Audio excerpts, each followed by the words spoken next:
అందరికీ praise lord. ప్రభువైన యేసుక్రీస్తు నామములో మీకు శుభములు తెలియజేస్తా ఉన్నాం.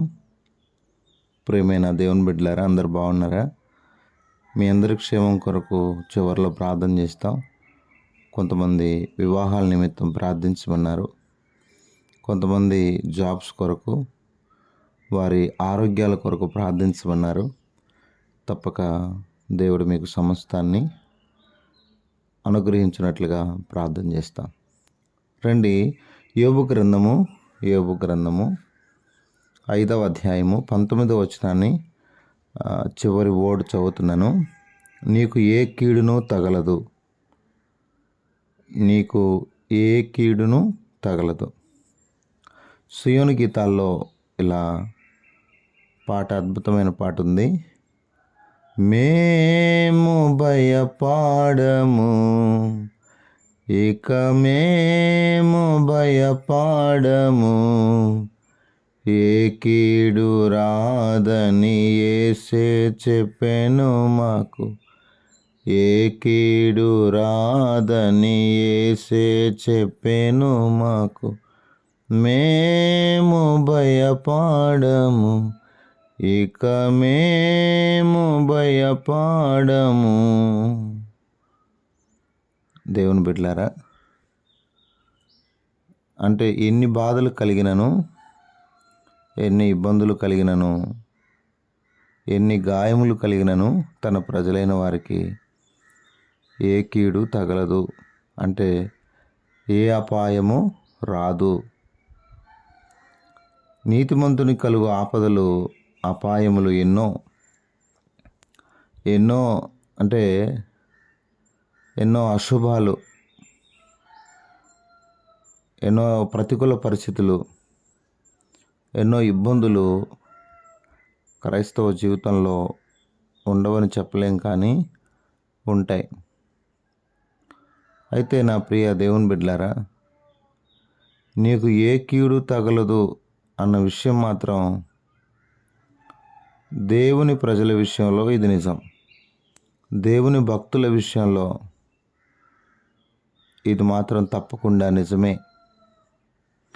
ఆయన సెలవీయకుండా, ఆయన ఆజ్ఞాపించకుండా, ఆయన గద్దించకుండా ఎవరు గద్దించగలరు? ప్రియమైన వాళ్ళరా, నిజముగా దేవుడు గద్దించు మనుషుడు ధన్యుడు. మన పైన చాలామంది పెద్దలు ఉంటారు. వారు దేవుని పక్షాన గద్దించినప్పుడు అది ఎంతో క్షేమం, అదెంతో ఆశీర్వాదం, తైలాభిషేకం. నిజంగా ఒకవేళ నా మటుకు నేను కూడా పెద్దలు గద్దించినప్పుడు దానికి లోపటం. ఎందుకంటే దేవుని చేతిలో యోబు గారు చాలా సువర్ణంగా మారుతూ ఉన్నాడు. వస్తున్న ఈ పరిస్థితులు, కష్టాలు, నష్టాలను బట్టి, బాధలను బట్టి 7 బాధలు కలిగాయట. ఆ బాధలన్నిటిలో కూడా ఏ కీడునూ తగలకుండా, అంటే కీడు అంటే ఆపద, అపాయం, ఇంకా రకరకాలు మీరు అనుకోవచ్చు. అంటే క్షేమం కానిది, అంటే మంచి కానిది, హానికరమైనది అని కీడు అంటారు. అంటే యోబు జీవితంలో ఏ కీడు తగలలేదంటే తగిలాయి. అంటే తిరిగి వాటిని దేవుడు తన కృపచేత సమకూర్చాడన్న విషయం మనం ఇక్కడ అర్థం చేసుకోవాలి. నీకు ఏ కీడును తగలదు. కాబట్టి దేవుని నమ్ముకున్నావు, దేవునిలో ముందుకెళ్తున్నావు. మరి ఒకవేళ ఏదైనా దేవుడు నేను శుద్ధ సువర్ణంగా మార్చడానికి కొన్ని అనుమతిస్తే అనుమతించనివ్వు, తప్పేం లేదు. ఆయనే గాయం చేస్తాడు, ఆయన చేతులే స్వస్థపరుస్తాయి. ఎందుకంటే ఆయన సర్వశక్తిమంతుడు, ఆయన ఏమైనా చేయగలడు. ఆయన నిన్ను ఒక మంచి సువర్ణంగా మార్చాలి అనుకున్నప్పుడు, అందుకే యోబు అన్నాడు, దేవుడు తన ఇష్టానుసారంగా నన్ను నలుపును గాక అన్నాడు. అంటే తన జీవితాన్ని దేవునికి అప్పగించుకున్నాడు. ప్రభువా, నీ చిత్తానుసారంగా నన్ను నలుపు. అంటే దేవుని ఇష్టానుసారంగా, అంటే దేవుని ఇష్టంలో మనం నలపబడితే అది క్షేమమే, తప్పేం కాదు. అర్థమైందండి?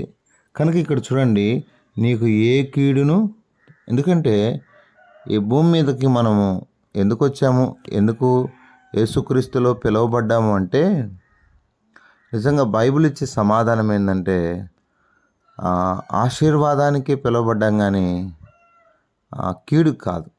ఏమండి? అవును. పేతురు రాసిన మొదటి పత్రిక 3వ అధ్యాయం 9వ వచనం, ఆశీర్వాదమునకు వారసులొకటి మీరు పిలువబడితే కనుక కీడుకు ప్రతి కీడైన దూషణ ప్రతి చేయక దీవించుడి. అంటే కీడులో ఉండాలని కాదు, మన మీద ఇతరులకు కీడు చేయాలని కాదు, మనము ఆశీర్వదింపబడ్డానికే పిలువబడ్డాం. నా ప్రియమైన వాళ్ళరా, నిజంగా మనుషులు చాలా కీడు చేస్తారు, చాలా కీడు చేస్తారు. అయితే దేవుడు మాత్రం చక్కగా, చాలా శాంతంగా, దేవుని బిడ్డలారా, ముఖ్యంగా ఈరోజు భూమి మీద మనుషులకు కీడుకు ప్రధాన కారణం సమస్తమైన ధనాపేక్ష, సమస్తమైన కీడులకు మూలమని బైబిల్ చెప్తుంది. అంటే యోబు జీవితంలో దేవుని పక్షాన్ని నిలబడి కొన్ని ఇబ్బందులు ఎదుర్కొంటున్నాడు, అది వేరే విషయం. ఈరోజు మానవులకి ఎక్కువగా కీడు రావడానికి కారణం అంటే ప్రేమను అలవర్చుకోలేకపోవడం, ఎదుటి వ్యక్తిని ప్రేమించలేకపోవడం. అర్థమైందండి? అవును.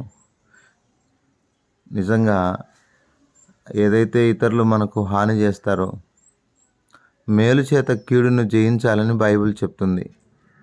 రోమ 12:17లో కీడుకు ప్రతి కీడు ఎవరికి చేయవద్దు, మనుషులందరి దృష్టికి యోగ్యమైన వాటిని గురించి ఆలోచన కలిగి ఉండండి. మనుషులందరి దృష్టికి యోగ్యమైన వాటిని గురించి ఆలోచన కలిగి ఉండాలి.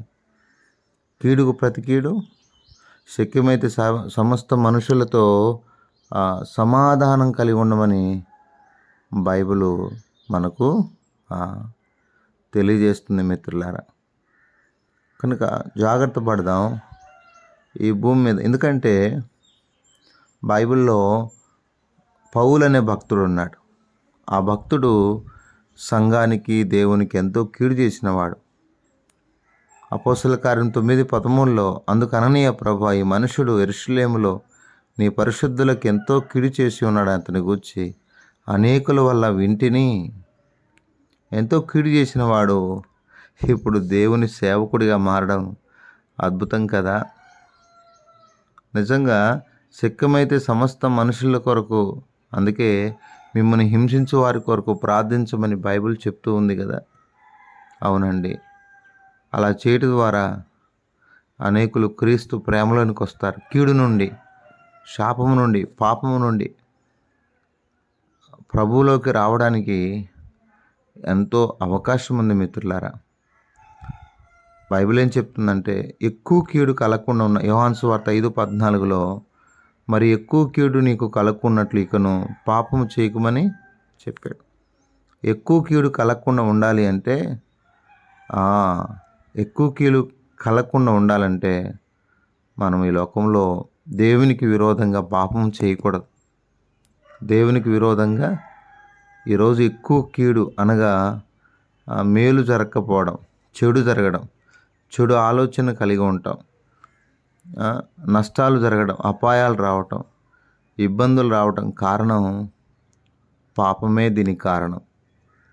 పాత నిబంధన మొత్తం చూడండి, దేవుడు కనికరం గలవాడు కాబట్టి వారి మీదికి రాబోతున్న కీడు విషయమై సంతాపపడ్డాడు అన్న విషయం మీరు ఎన్నోసార్లు బైబిల్లో చదివి ఉంటారు. సర్వశరీరుల మీదకి నేను కీడును రప్పించబోతున్నానన్న దేవుడు తిరిగి పశ్చాత్తాప్తుడై ఎంతగా పశ్చాత్తాపడ్డాడో. నినివే ప్రజల మీదకి రాబోతున్న కీడు అంటే నష్టం, అపాయం. నిజంగా కొన్నిసార్లు దేవుడు వారి మీద కీడును రప్పించినట్టుగా వారు చేసిన పాపాన్ని బట్టి నిజంగా యెరూషలేము దేవుని చేత ఎంతగా నలిచేయబడిందో, ఎంత కీడు అనిపించిందో. ఎందుకంటే వారు దేవుని వాక్యాన్ని నెరవేర్చాలనే దేవుని ఉద్దేశం. దేవుని ఆలోచనలు, దేవుని యొక్క శ్రేష్టమైన ప్రణాళిక. కనుక నా ప్రియ స్నేహితులారా, ఈ భూమి మీద ఒకవేళ నీకేదైనా ప్రభువు ద్వారా, ఒకవేళ ఎవరైనా మనుషులు నీకు ప్రభువుని బట్టి కీడు చేస్తూ ఉంటే ప్రభువే చూసుకుంటాడు. కీడుకు ప్రతి కీడు చేయొద్దని బైబిల్ చెప్తుంది. ఎవరికి చేయొద్దు. ఎందుకంటే దేవుడు నీకు కీడు చేయాలని, మనుషులకు కీడు చేయమని నేర్పించలేదు, కానీ మనుషులకు మేలే చేయమన్నాడు. మనుషుల్ని ప్రేమించమన్నాడు. కనుక ఆయన భక్తుల విషయంలో వస్తున్నటువంటి ప్రతి అపాయము, ఆపద, దాని విషయంలో మనం ఎప్పుడు కలవరపడక, దేవుడు మన పక్షాన ఉన్నాడు. ఆయనే మన మీదకి రాబోతున్న ప్రతి కీడును అది ఆశీర్వాదకరంగా దేవుడే మారుస్తాడు, దీవెనకరంగా దేవుడు మారుస్తాడు. లోతును కీడు నుండి దేవుడు తప్పించలేదా? భయంకరమైనటువంటి సొదొమ గొమొర్రాలో పాపుల మధ్య ఉన్నటువంటి లోతును దేవుడు అబ్రహాము యొక్క ప్రార్థనను బట్టి దేవుడు తప్పించాడు. కాబట్టి ఈ విషయంలో జాగ్రత్త పడదాం. యోబును దేవుడు ఎంత చక్కగా, ఏ కీడు నిజంగా తన జీవితంలో కొన్ని ఇబ్బందులు వచ్చినా నిజంగా దేవుడు వాటన్ని నుండి తప్పించి, తిరిగి సమకూర్చి, తిరిగి తను కోల్పోయినవన్నీ కూడా తిరిగి దేవుడు సమకూర్చాడంటే అద్భుతం కదా. ఈరోజు నీ జీవితంలో కూడా ప్రభు పక్షాన్ని నిలబడ్డావు. అన్నీ పోగొట్టుకున్నావేమో, బంధువులను, రక్త సంబంధికులు. నాకు తెలిసిన ఒక అన్న ఉన్నాడు. అన్న, నేను ప్రభుని నమ్ముకున్న తర్వాత అందరు నన్ను విడిచి వెళ్ళిపోయారన్న, అయినా పర్లేదన్న. నేను చెప్పానన్నా, పర్లేదు, దేవుడు ఉన్నాడు చాలు. కాబట్టి అన్నీ పోగొట్టుకొని నువ్వు దేవుని సంపాదించుకుంటే తిరిగి అందరు నీ దగ్గరకు వస్తారు. ఏదో ఒక దినం ఉంది, ప్రతి ఒక్కరికి దేవుడు అవసరమే. నాకు అవసరం లేదు అని చెప్పడానికి వీలు లేదు. కాబట్టి ఒకవేళ ఈరోజు అందరూ మనల్ని విడిచిపెట్టి వెళ్ళిపోయినప్పటికీ ఏం పర్లేదు. ఆ ప్రియమైన దేవుని బిడ్డలారా, దేవుడు మనతో ఉన్నాడు. నిజంగా ఎస్తేరు గ్రంథం 8వ అధ్యాయం 6వ వచనంలో, నా జనుల మీదకి రాబో కీడును, నా వంశం యొక్క నాశనమును చూచి నేను ఎలాగూ సహింపగలను. ఈరోజు ఎంతోమంది కీడులో ఉన్నారండి. ఎస్తేరు సహించలేకపోయింది. వారి మీదకి గొప్ప కీడు రాబోతుంది. అది హామాను అనే వ్యక్తి తలపెట్టాడు. ఆ రోజు హామానే గదిలో అలాంటి పరిస్థితులు ఎన్నో ఉన్నాయి. అలాంటి వ్యక్తులు ఎంతోమంది ఉన్నారు, కీడు తలపెట్టేవారు. సాతానుడు ఎంతో కీడు చేయడానికి మన మీదకి వస్తున్నాడు. మరి ఏం చేయాలంటారు? ఎస్తేరు ఎంతో పోరాడుతూ వచ్చింది. తన ప్రజలు కీడులో పడకూడదని ఎంతగా ప్రయాసపడిందో. నిజంగా ఓడలో వెళ్తున్నప్పుడు యోనాను బట్టి ఆ ఓడకు చాలా, అక్కడున్న ప్రజలకు చాలా కీడు. ఎవరిని బట్టి కీడు, ఎవరిని బట్టి తుఫాను, ఎవరిని బట్టి నష్టం, ఎవరిని బట్టి. అయితే మనల్ని బట్టి ఎవరికి నష్టం కలగకూడదు, మనల్ని బట్టి ఎవరు బాధపడకూడదు. పొరపాటున ఎప్పుడైనా వాక్యం చెప్పేటప్పుడు పొరపాటున ఏదైనా తప్పుగా మాట్లాడినా నన్ను క్షమించండి. మనల్ని బట్టి ఎవరు కూడా తప్పుగా. కాబట్టి దేవుని బిడ్డలారా, చక్కగా ఈ భూమి మీద మనం జీవిద్దాం. దేవుడు మన పక్షాన ఉన్నాడు, ఆయన మనతో ఉన్నాడు, మనల్ని నడిపిస్తాడు. ఏ కీడు ఒకవేళ వచ్చినప్పుడు వాటి నుండి మన ముందుకు నడిపిస్తాడు. యోబు జీవితాన్ని గొప్పగా సమకూర్చిన దేవుడు.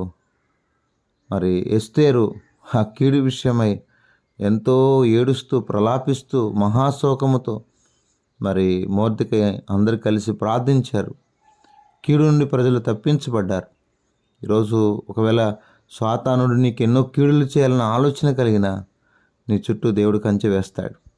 ప్రభు నిన్ను ఆదరిస్తాడు. ప్రభు నీకు కనుపాప వలె ఉంటాడు. రండి ప్రార్థన చేసుకుందాం. పరిశుద్ధుడు అయిన తండ్రి, కృపగల దేవానికి ఎంతో వందనాలు. మీరు ఇచ్చిన ఈ మంచి తలంపులు బట్టి స్తోత్రాలు.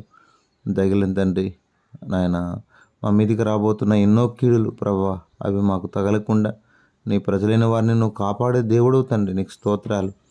మీరు కనికరించి నీ చిత్తానుసారంగా నీ ప్రజలను నువ్వు నలిపే దేవుడు, నువ్వు సువర్ణంగా మార్చే దేవుడు ప్రభువా. మా ప్రియులకు వస్తున్న సమస్యలు, బాధలు, కష్టాలు, గాయాలు, నాయన నష్టాలు, వాటన్ని విషయాల్లో మీరు కృప చూపే దేవుడు అని నమ్మి స్తుతిస్తున్నాను. నోటి మాట చేత కలుగు నొప్పి నీకు తగలకుండా నిన్ను చాటున దాచునన్న లేఖనాన్ని నెరవేర్చండి. మీరే సహాయం చేయమని ప్రార్థన చేస్తున్నాను. చక్కగా మీ కృపను కోరుతూ భవిష్యత్ దినాల్లో మా ప్రియులు కొంతమంది నాయన పరమేశ్వర్, నాయన మరొక చెల్లి వారి ఉద్యోగ విషయంలో, అక్క సంతోష్ కుమార్ యొక్క ఉద్యోగ విషయంలో కూడా మీరే కృపను అనుగ్రహించండి నాయన పరమేశ్వర్. నన్ను మ్యారేజ్ విషయంలో మరి అట్లు ఎవరైతే వివాహ విషయంలో కోరుతూ వచ్చారో, ఎవరైతే భవిష్యత్తు విషయంలో కోరుతూ వచ్చారో నాయన వారందరి కొరకు ప్రార్థన చేస్తున్నాను. మా కొరకు ప్రార్థించమని కోరిన ప్రియులందరినీ దీవించి మీరే మహిమ పొందమని, మీ దయను కృపను కోరుతూ మా ప్రియులకు వస్తున్న ప్రతి కీడు అపాయము తప్పించమని యేసు పరిశుద్ధ నామములో ప్రార్థన చేసి వేడుకుంటున్నాం తండ్రి. ఆమేన్.